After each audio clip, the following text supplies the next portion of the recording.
curious thing about Russian Orthodox churches is everything else in Russia, they go in for size, you know, to show luxury. Doors, much bigger than they need to be.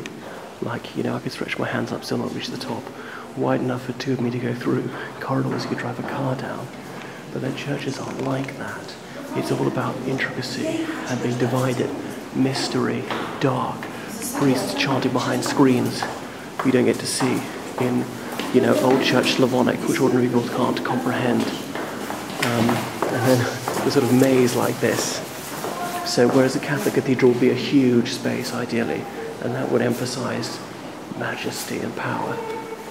Look at that. A view of Red Square you don't often see.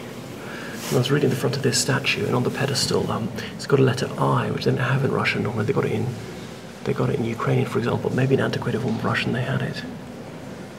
Fabulous. So I don't think in 1904 we actually went into St. Basil's Cathedral. We did go in with Maria to the Kremlin. I mean, the Kremlin is a huge complex. It's like easily a mile by a mile.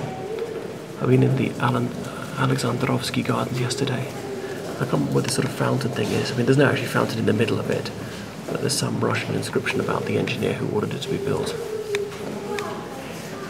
Fabulous. So I thought I'd make sure I went to something I'd never seen before today.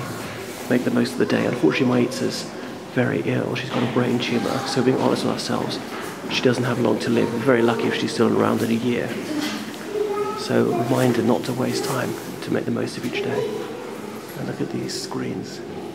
I wonder what you call this little facade. Utterly gorgeous. There's so much handiwork went into it. It's so well crafted. And I just think some Reformed churches are so plain. They don't show any virtuosity at all. They don't really elevate the spirit, but I suppose they say they focus on the gospel, not on ostentation and idolatry. There's much more to see, I think.